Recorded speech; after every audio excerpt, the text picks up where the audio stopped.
Welcome back to the Wilderness to Workplace podcast, the podcast aimed at gaining alumni perspectives on the value of their outdoor academic program degree. Today, we're talking with another one of the students that I taught my first ever class at Lees-McRae. His name is Bryce James. Bryce, if you don't mind, go ahead and introducing yourself, the year you graduated from Lees-McRae, and what you're currently doing professionally. Cool. Bryce James. I graduated in the spring of 22. And as soon as I graduated, I moved to Telluride. And I've been living in Telluride for the past going on 3 years.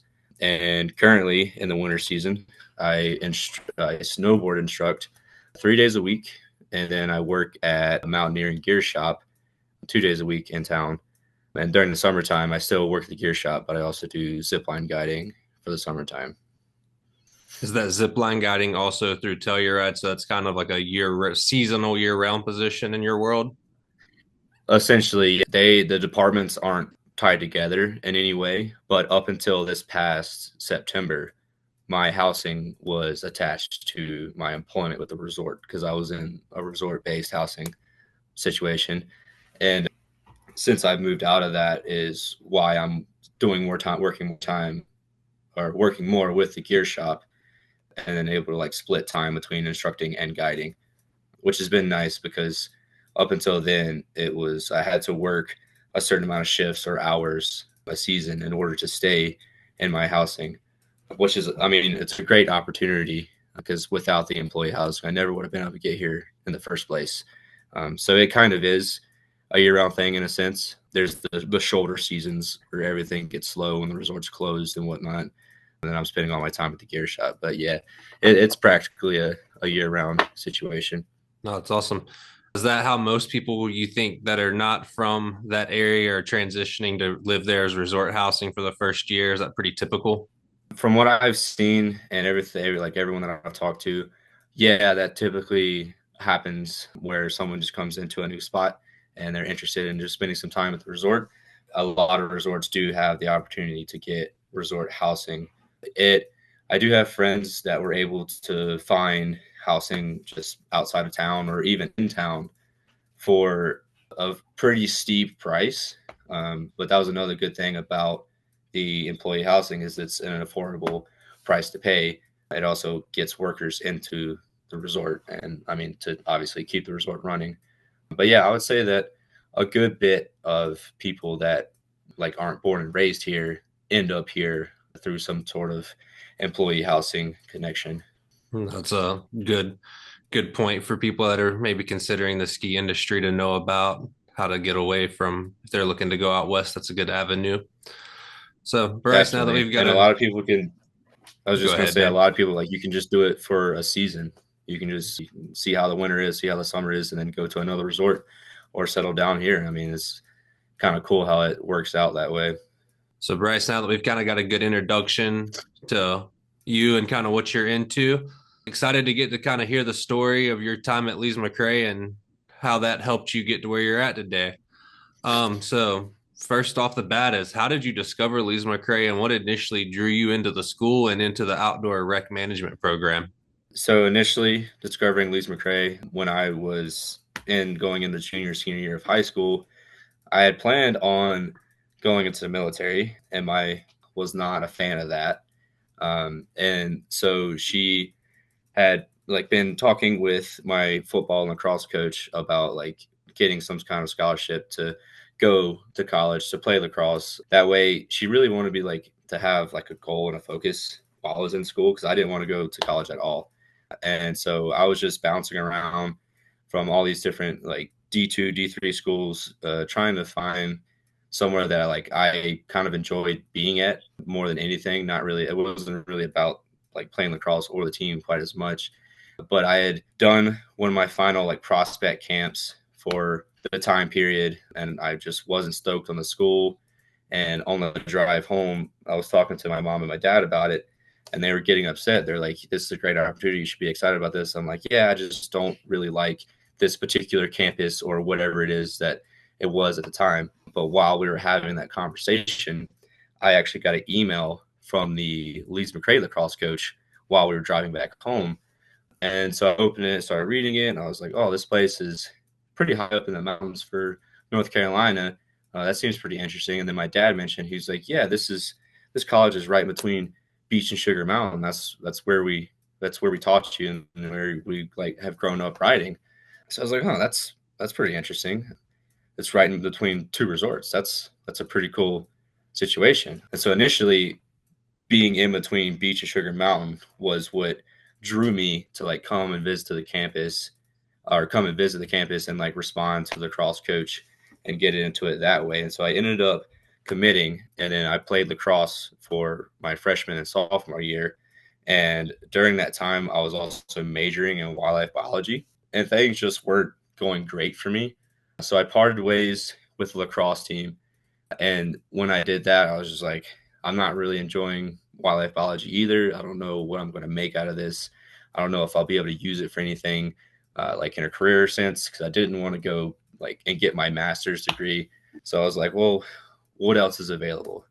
And so I just started looking around on the school website, and I saw the page for outdoor recreation management.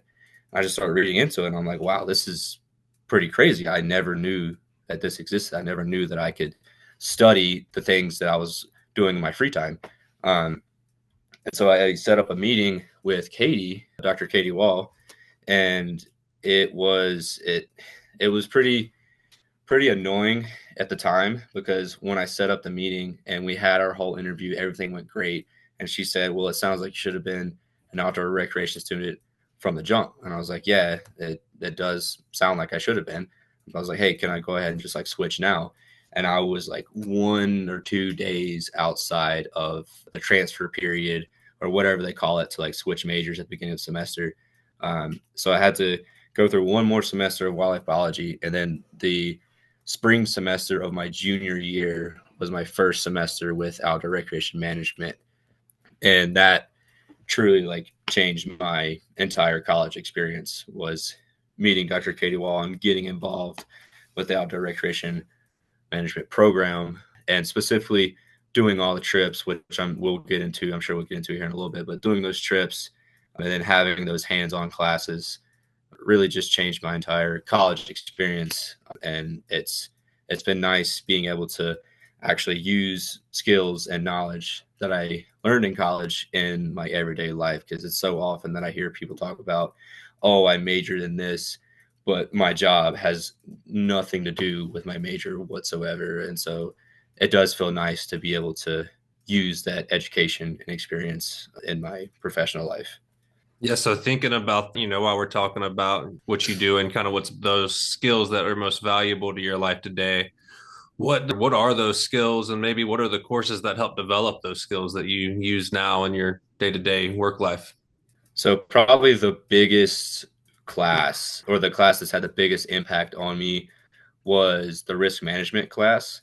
And I don't necessarily find myself thinking back to specific lessons or certain information that came from the class, other than keeping my practice within the box and within my scope of practice.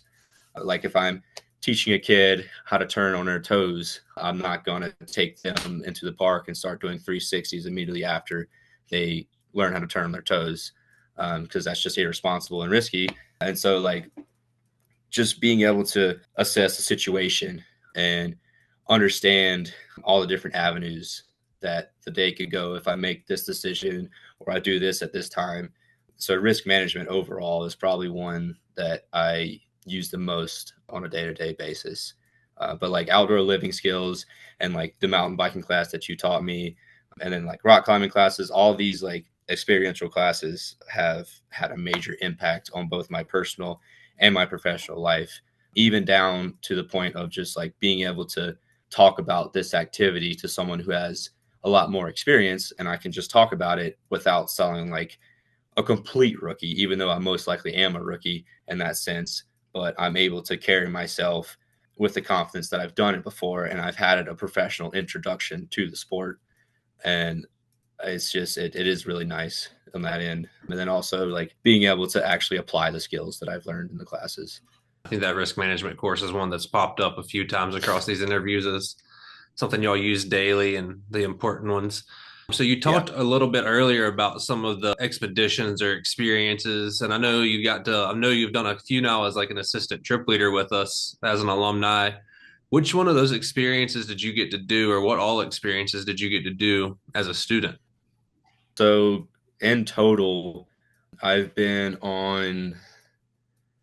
So I took the outdoor living skills class was like the first class I took my second semester junior year, and that was when we had to do a 3-day, 2-night trip, and we also got certified for the Lees-McRae trainer certification. So that one was really great. But also the reason that I found Telluride and that I moved here in the first place was because of the ski industry trip where we fly into Denver and we go to the outdoor retailer show, or we did go to the retailer show, and we bounced around from a couple of resorts. Telluride was one of the resorts, and at each spot we just got like a half day tour of the resort operations, and then we rode for half a day, and that's when I fell in love with Telluride and decided that I would move to Telluride. And the trip that you were mentioning that I had been an assistant leader on was the Western Expedition trip that pretty much takes up the whole month of May every other year. And then the very first year I did it completely as a student. But since I had just graduated, I was able to drive the van across the country and drive the van for the whole trip, which was a really good experience for me. Especially like at this point, I've driven across the country numerous times, and it's just like the experience of that. And then also, I was able to get paid for it, which was great because I was getting into my professional life, but I was also taking a month off before I started working. So that was a great opportunity. And then this past spring, the trip happened again, and I also drove the van once again. But this time, like you mentioned, I was an assistant trip leader. So I was just there doing whatever you guys needed me to do, and just kind of providing the support that was necessary to manage a group of 10 college students over the course of a month. I think those are all like the main overnight trips that I've done, because we've taken some like day trips with the climbing class. I think with our biking, we went to somewhere in Boone and hit some trails. So I've done trips like that too. But in terms of overnight trips, it was the outdoor living skills, the ski industry, and then the two Western expeditions. Yeah, man, those Western expeditions were definitely fun. It was fun to get to see you put all the skills and kind of be able to use you as a trip leader on that Western Mm-hmm. trip.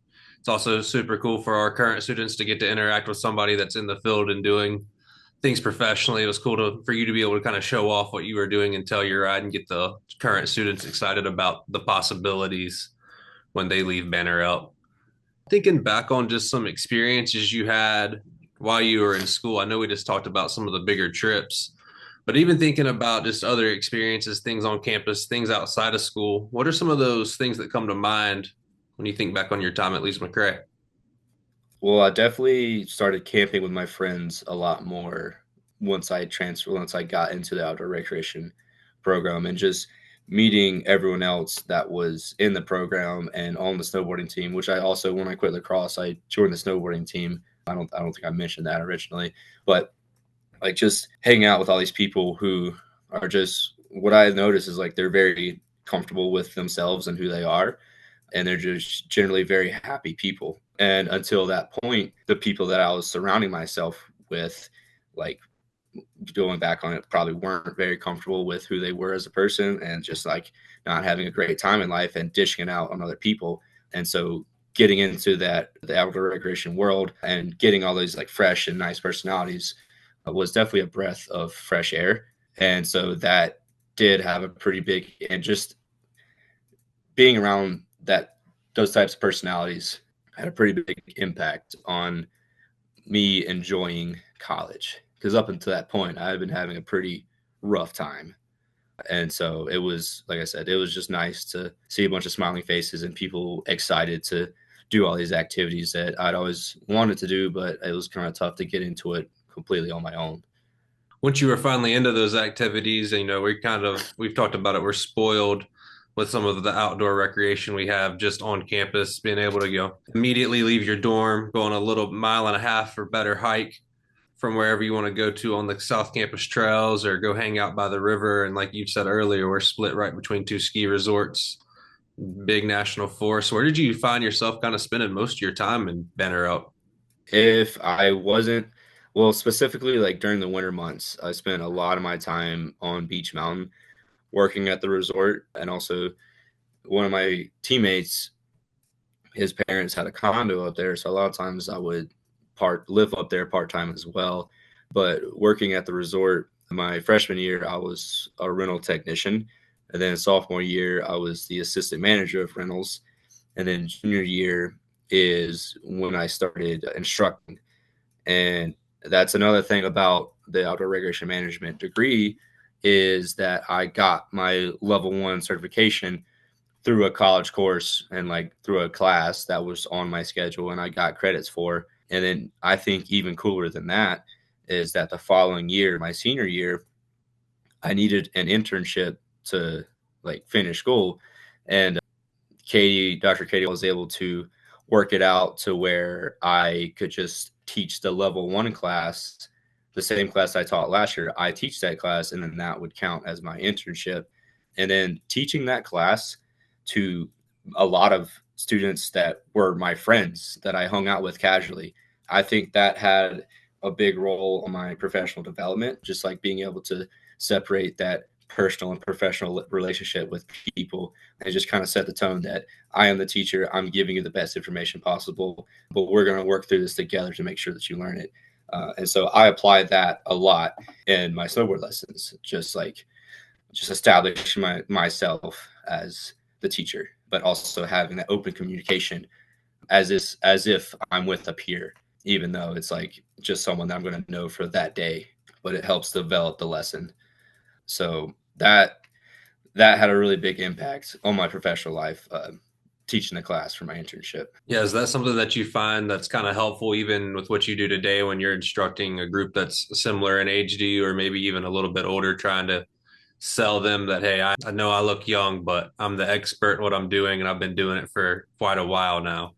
Yeah, and a lot of that comes from like just being personable and like connecting with the riders. They want to know that you're not here just to bark orders at them, and that the primary goal of the whole lesson is one to like keep the riders as safe and as comfortable as possible, and then two, show them a good time, make them enjoy what's happening, make them enjoy being outside, and then three, then you teach them how to snowboard, because if you don't have one and two, they're not going to learn anything. Establishing myself as the teaching figure and the authority figure, it kind of happens naturally when you're just casually talking to them, and then you mention some things. Oh, I know about this, I know about that, I've done this, I've done that, I have certain experiences here, and they slowly start to just trust you more. They're like, okay, this guy's done a few things, he's got some training, clearly he knows what he's talking about. It would be in my best interest to listen and partake 100% in the class. So I know we talked earlier about how you kind of those first couple of years of college were rough, and then you got into the outdoor rec program and you started meeting some peers and some faculty that were pretty excited on what they were doing professionally. Who would you like to mention in particular that was kind of a mentor figure for you? I know Katie's probably going to pop up in this one, but even beyond that, who are some other people around the school or community that you looked up to for mentorship?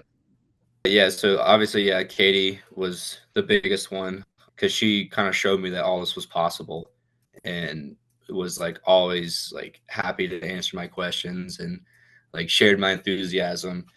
Or I guess I shared her enthusiasm because she was able to bring the positive energy that that made it easier to like do the classes that weren't quite as fun and stuff, that like just to get through it. But other than Katie, I definitely have to say you, because like you mentioned at the very beginning, I was one of your like in one of your first classes that you ever, and that mountain biking class was definitely one of the most fun classes I've had. And then like being with you on the Western trip as well, be like going from that like student and leader position to like co-leaders, was very fun and was interesting. And I think me and you definitely worked great together on the trip. But when I graduated, Rich wasn't there. And so I had just met him on this past Western trip. But had he been there during like while I was still in school, I could very easily see him becoming one of the top mentors in my development as well. Yeah, it's pretty exciting to see how the department's grown. Even, you've not been gone from Lees-McRae that long, but even since you've been there now, we've added two pretty much full-time positions dedicated just to ORM, which is exciting to see how the program's growing. And that's off a lot of the early success Katie had with y'all and the stuff y'all are out there doing. So we're appreciative of everything that y'all have done to make the program look Yeah, good. yeah, it's definitely grown a lot since I've been gone. I've only been gone just barely 3 years, and like the whole South Campus thing happened after I left, and the adventure course on South Campus as well. And then, like you said, you, Rich, being the two full time staff, like that just wasn't a thing when my last 2 years. So it is pretty cool. Yeah, and the South Campus thing that Bryce just mentioned is shortly after he graduated, the campus purchased land that was adjacent to the current campus, and it extended the property now is close to 1,000 acres of total property, and a lot of that is outdoor space that's kind of in a protection state. I know biology's got some stuff planned on some land, and there's some outdoor recreation plans that'll hopefully come true in the future, but it's looking good and a good expansion. We got a lot of outdoor learning labs out of that we're excited about. Nice. So we're going to kind of switch gears here and give you some time to reflect back on the curriculum and maybe some gaps that we had that now you've been out of school, you either wish that you would have taken a course or had a course that was important in the outdoor rec management program, or maybe there's a class that you would like to take again now that you know what you know. I would say, looking back on it, I wouldn't say that there was any classes that weren't there that I wish were there.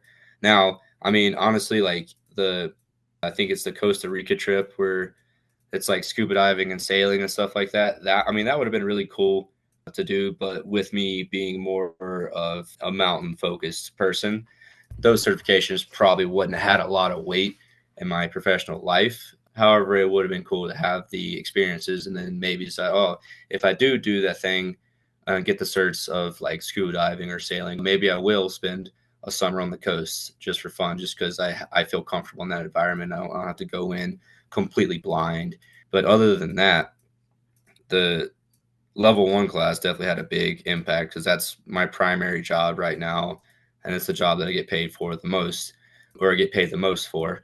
And so that was a big one. And if I wanted to change anything about like the courses, it would be to do a little bit, like do the activity a little bit more and do a little less like explanation and like breakdowns. Because for the level one class, we did have a decent amount of classroom sessions, which were great. Like it was necessary and good and stuff. But we probably could have rode a little bit more. And like for your mountain biking class, we pretty much rode the entire time.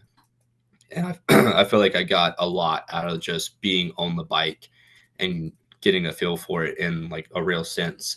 And like for the climbing class, I took both the climbing classes, and I do wish we would have just like gone outside and climbed more because we only did that once, I think. But it is like, and then the climbing two, the second class that I took, it was more of an administrative class. So we just had a lot of discussions on like what we would do if we were running a climbing wall and stuff, or running a camp and yada yada yada. So it's like all that was definitely very useful, but it would have been nice to tie in a little bit more of doing the activity instead of just talking about it. But other than I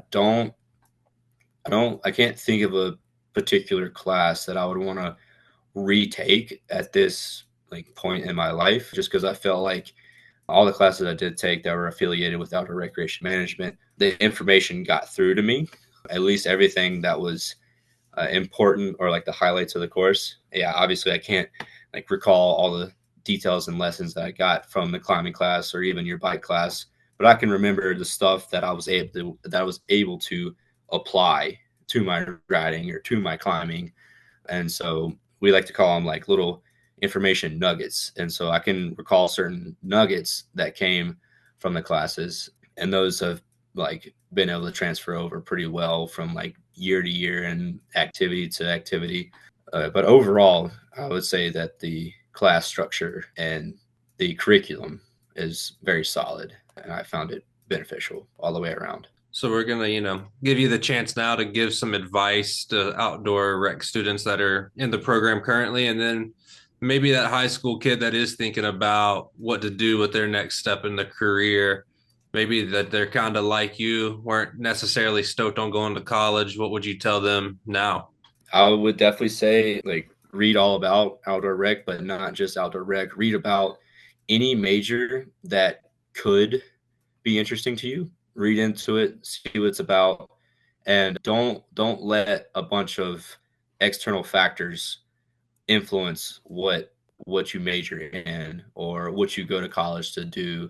Because like I love my parents, but they really wanted me to play lacrosse, and they really wanted me to like stick with wild biology, and they weren't happy when I quit and stuff. And so I was like, well, it's fine, but I have to do this for myself. And then breaking through that barrier of like that independence and making that decision that like this isn't good for me, I'm going to switch it. It changed everything about my life. So I would definitely say like make the decision based off of you, not the influences that are coming into your life, wherever they may be and whoever they may be. And then like specifically for Lees-McRae outdoor recreation, I would say that like you're going to come into this as a late teenager, maybe early 20s, and just see all these professors and mentors that are very cool and casual most of the time, but it's very important to recognize them as the authority figure in your life at that moment, and like listening and respecting to what they say and not getting too comfortable and too casual in your interactions. Because at the end of the day, yes, we have our outdoor professional way that we carry ourselves where like we're still professionals, but we're really a little more casual with the things that we do. It's important to find that balance of not being too casual and comfortable, like I'm talking to my best friend of 10 years, but I'm also not trying to get a business loan from this bank or whatever. Like just find the balance of professionalism and comfort while being in that outdoor professional scene or environment. Yeah, I like that. It's important to remember that we're pretty much always practicing how to be professionals in the outdoor rec management department. That's something we try to highlight constantly and stress. So hopefully when you leave, you know how to go enter your workplace and then not feel like a huge culture shock from going to school to your corporate job or something like that. We try to make it feel very much how it would feel walking into your first outdoor rec job. Yeah, and managers notice that from what I can tell. They notice that when you have that balance and you're able to be a professional, but also be lighthearted and have casual conversations and joke around, particularly in retail, because when a customer walks into a gear shop and they're talking to an employee, they want to talk to an employee that is welcoming and personable, but also knows what they're talking about and knows what they're telling the customer about the product is correct. And so I also use that with the general public as well. Like if I'm trying to sell some gear, like I start the conversation like casually just about the thing, and then I start getting into more details about it, and that's what establishes me as like, oh, that's the professional. Now I can start listening more. But since we had that casual conversation to start with, they're more willing to listen to me, and they're more comfortable asking me questions that they might consider to be stupid or they feel insecure about, but they're willing to open up and ask me those questions because I let them in that casual sense, and then I establish myself as the professional. Yeah, I love that. Those interpersonal skills coming back to real life scenarios. So, Bryce, before you wrap up, man, is there anything that you'd like to add today that we've not already talked about? Nah, I think that everything that we talked about is pretty solid for the basis of the podcast. I can't really think of anything on the top of my head that I personally would like to add. But if you have any other questions or you want to follow up on something, yeah, you just let me know. But I feel good with the information that we've gotten out today. And I appreciate it. I think these talks have been important to have with the alumni and just kind of even more so just a nice check-in. I know we're squeezing these in a busy part of a lot of y'all's worlds, especially the wintertime ski guides and those people that provide lessons. So I really appreciate you making this happen in a really busy point in your year. Yeah, thanks for having me. If you enjoyed this conversation today, please like and subscribe to the Lees-McRae College YouTube channel. And to stay up to date on what is happening in the Outdoor Recreation Management Department, follow us on Instagram and Facebook. Until next time, go play outside.